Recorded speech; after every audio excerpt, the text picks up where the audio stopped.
Eu só peço a Deus que a dor não me seja indiferente, que a morte não me encontre um dia solitário sem ter feito o que eu queria. Do péssimo exemplo com os palavrões que diz, com as infinitas besteiras que nos envergonharam na ONU, caluniando as pessoas, dizendo o nome do cacique Raoni, que é uma celebridade mundial, a gente conhece, 92 anos, e outros tantos. Um homem sem caráter, um homem desqualificado que nos envergonhou diante dos 192 representantes dos povos. Então esse não tem sentido da dignidade de um país, da dignidade das pessoas. Ofende um primeiro-ministro francês, ofende a chanceler da Alemanha, Merkel, ofende com palavrões.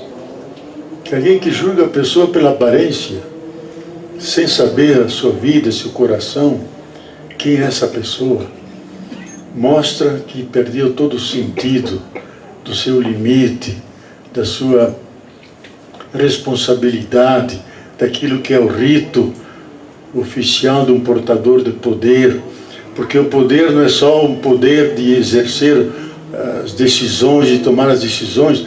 O poder tem uma dimensão ética. O portador do poder deve viver de tal maneira que possa ser exemplo para a população, que a população veja os valores que ela quer que existam, vejam representados nos ministros, representados no presidente, e nós não vemos. Vemos o contrário, vemos a estultice, vemos o arbítrio, seja do ministro da Educação, do ministro dos Direitos Humanos, dos Direitos do Meio Ambiente, Ricardo Salles, que ele é inimigo da natureza, desmontou todas as instâncias que vigiam se há queimadas ou não na floresta, se estão fazendo desmatamento, se estão fazendo grilagem, desmontou todas essas instâncias. Então hoje as pessoas estão colocando fogo, derrubando as matas. 887 quilômetros quadrados foram devastados e derrubados de janeiro até agora. 887 quilômetros quadrados. Então não é possível nós tolerarmos isso. Por isso que o Papa convoca o Sínodo Pan-Amazônico.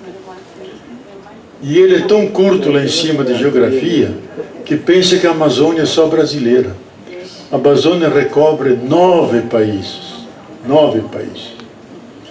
com quase do tamanho do Brasil, com 8.150.000 quilômetros quadrados. Eu, semana passada, estive no Equador com os indígenas. Eles me entregaram um documento, diz: você que tem ligação lá com o Papa, que ficou teu amigo, já do tempo que a gente se encontrava, dando palestra juntos, ele jesuíta e eu franciscano, entrega esse documento para o Papa. E eu falando com ele, digo: santidade. Nada de santidade. Santidade é o Dalai Lama. Eu sou Francisco. Não é santidade. Francisco, irmão nosso, como nós. Pois esses indígenas me entregaram um documento com esse título, pedindo que entregasse ao Papa e ele tivesse a coragem de, um momento no sínodo, decretar a Amazônia como santuário intangível da casa comum. Um santuário intangível da causa comum. Entrei no Google e vi todas aquelas regiões que foram preservadas pela Unesco, essa grande instituição da ONU. Então, uma vasta região do sudeste da Amazônia é território intocável, bem comum da humanidade. Uma parte da Mata Atlântica foi decretada bem comum da humanidade. Paraty é uma cidade também bem comum da humanidade.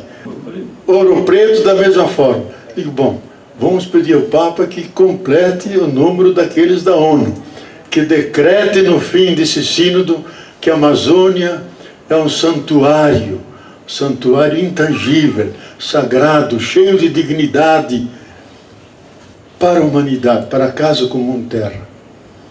Porque se ela não é o pulmão, ela é algo mais. Ela é um filtro que sequestra o dióxido de carbono, esses gases que saem dos ônibus, das fábricas, que produzem aquecimento global. Ela absorve aquilo tudo pela fotossíntese do sol, transforma em oxigênio, alimenta toda aquela biodiversidade de animais, das próprias plantas, e nos entrega ainda 20% de oxigênio para a humanidade. Então a Amazônia é importante para a humanidade. O Papa se deu conta disso, que nós temos que defender a dignidade da natureza, porque ela é fundamental para a subsistência da humanidade e o futuro de nossa civilização. Ela é um bem comum da terra e da humanidade.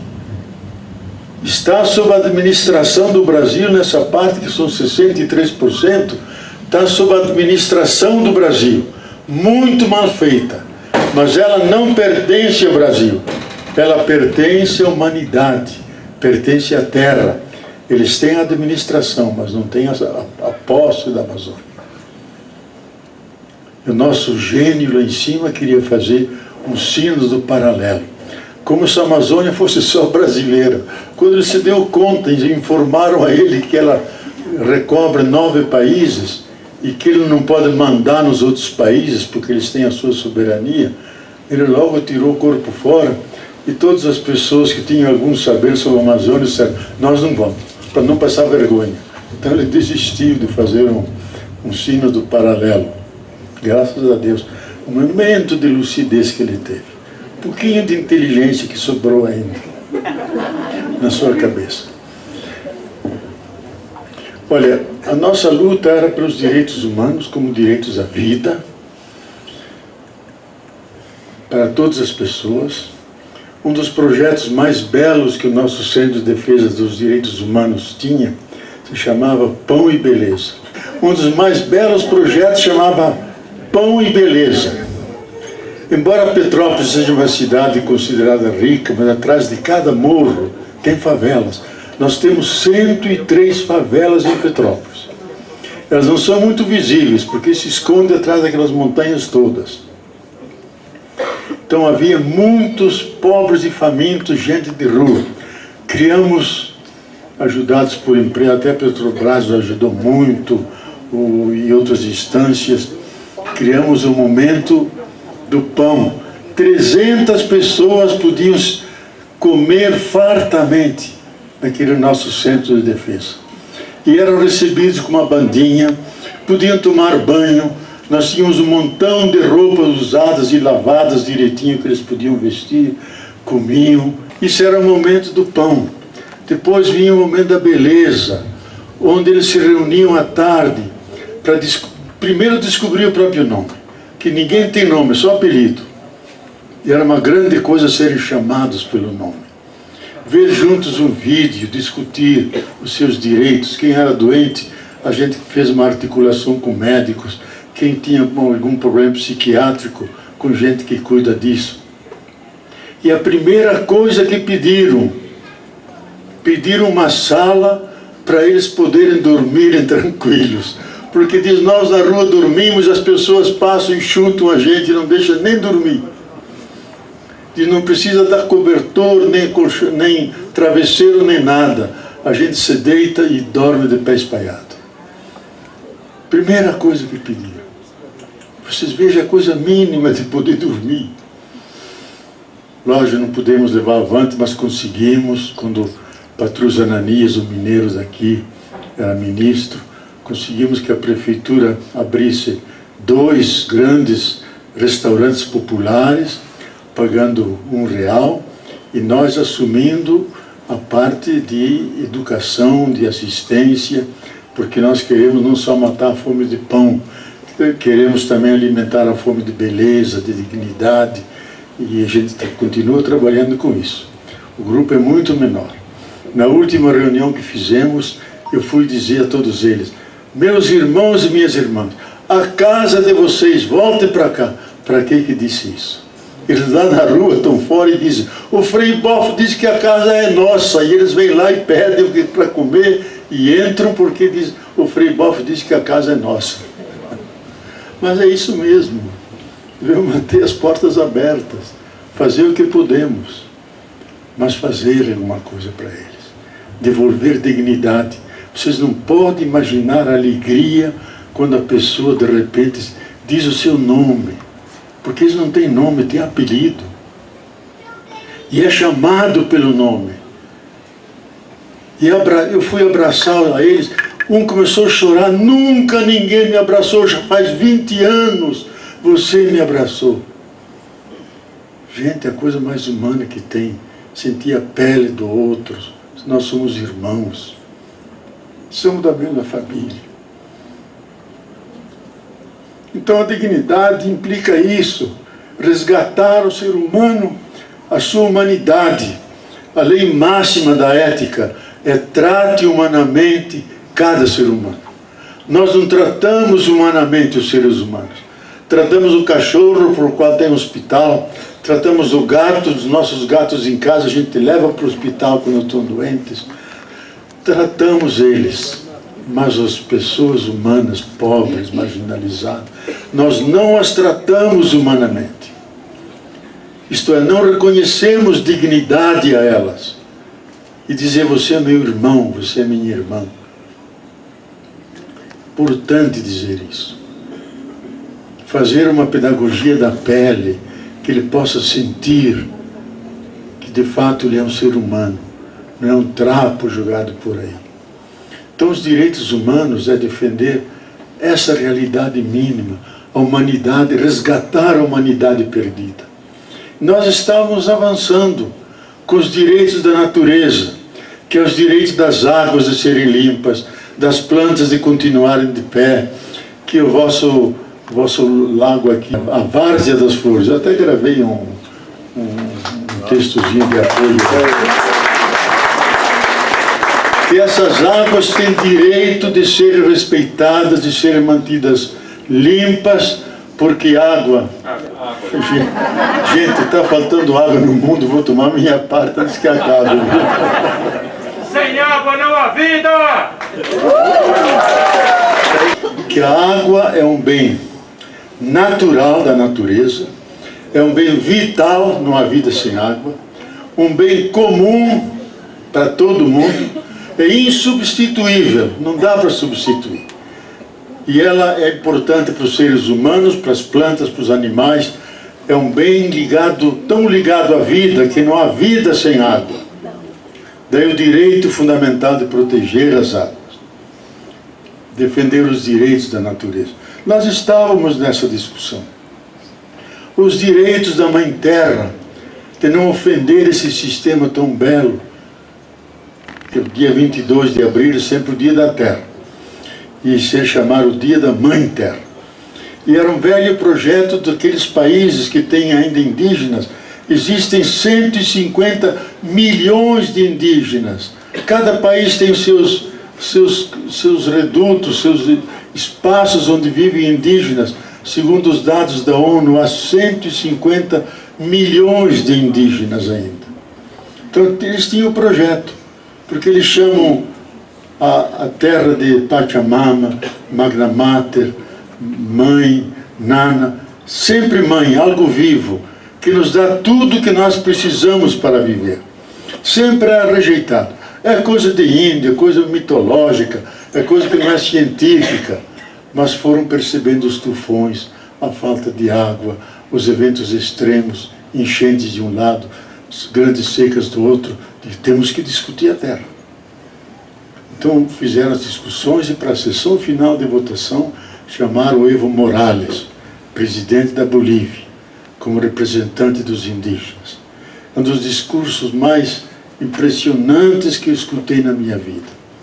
Porque ele começou dizendo: eu, representante dos povos humildes da terra, venho dos joelhos pedir a todos vocês, não maltrate a nossa mãe comum, como vocês estão maltratando com a mineração, poluindo as águas, poluindo os solos, poluindo os ares, não maltrate. O poncho branco de nossas montanhas, isto é, a neve, já não existe mais. O século XX foi o século dos direitos individuais e dos direitos sociais.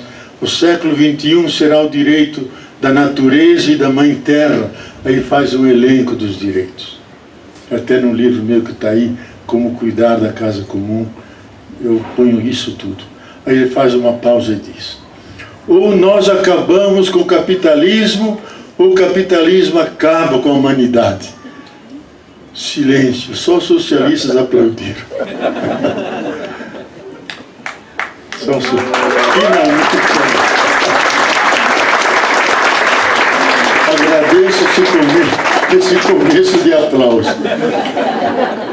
Daí me tocou a mim fazer um discurso que não tem nada a ver com Bolsonaro. Graças a Deus. Subi aquela tribuna onde Lula subiu várias vezes honrando o nosso país. A Dilma foi. Então eu subi também lá. E encarregados de fazer a reflexão mais ética, filosófica sobre por que chamar a terra de Mãe Terra. Eu fiz tudo que podia do melhor. E fui, mas só aplaudiram e aceitaram quando eu disse: se eu falar terra, eu posso comprar, posso vender, posso cavar, posso fazer 1000 coisas com a terra. Agora, se eu disser Mãe Terra, a mãe a gente não compra, a gente não vende, a gente não maltrata.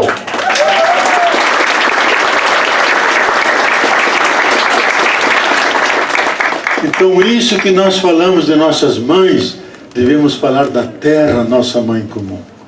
Aí aplaudiram, foi a votação, 192 votos a favor, 0 ao contrário. E as nações todas apoiaram. E eu desafiei o secretário. Diz: lá tem uma cúpula que está vazia.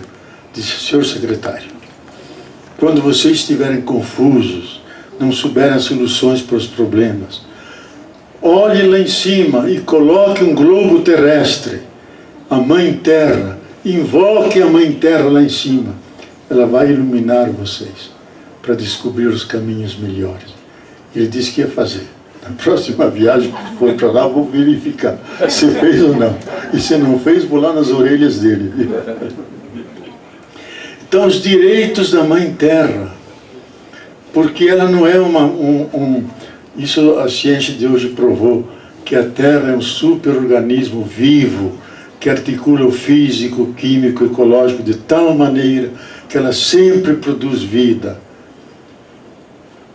Por isso eles chamam de Gaia. Gaia é um nome grego para dizer a terra viva que nos dá tudo o que precisamos. Então, antes era uma hipótese Gaia, uma proposta. Os dados científicos foram se confirmando até que em 2002, em Haia, com mais de 1000 cientistas presentes, o formulador dessa compreensão, James Lovelock e Saturis, com sua equipe, apresentaram a argumentação. Foi aprovação unânime. A Terra realmente é viva, é mãe, ela nos deu a vida. E nós temos um pacto natural de mútuo respeito. Se ela nos dá tudo o que precisamos, qual é a nossa resposta? É o cuidado, é a reverência, é a gratidão. Nós não fazemos isso. Nós chutamos, batemos, mandamos os tratores, cavamos, ofendemos a Mãe Terra. Rompemos o pacto de mutualidade, de sinergia, de um ajudar o outro. Essa é a situação de hoje. Nós temos que defender primeiro nós, como seres humanos. É como os astronautas disseram várias vezes de suas naves espaciais. Daqui de cima, não há diferença entre Terra e humanidade. É uma coisa só. E aí que esses cientistas disseram ser humano. Nós aqui, o Luiz, o pastor. Eu só peço a Deus que a injustiça não me seja indiferente, pois não posso dar a outra face se já fui machucado brutalmente. Eu só peço a Deus me seja indiferente. É um monstro grande, pisa forte, toda a pobre inocência dessa gente.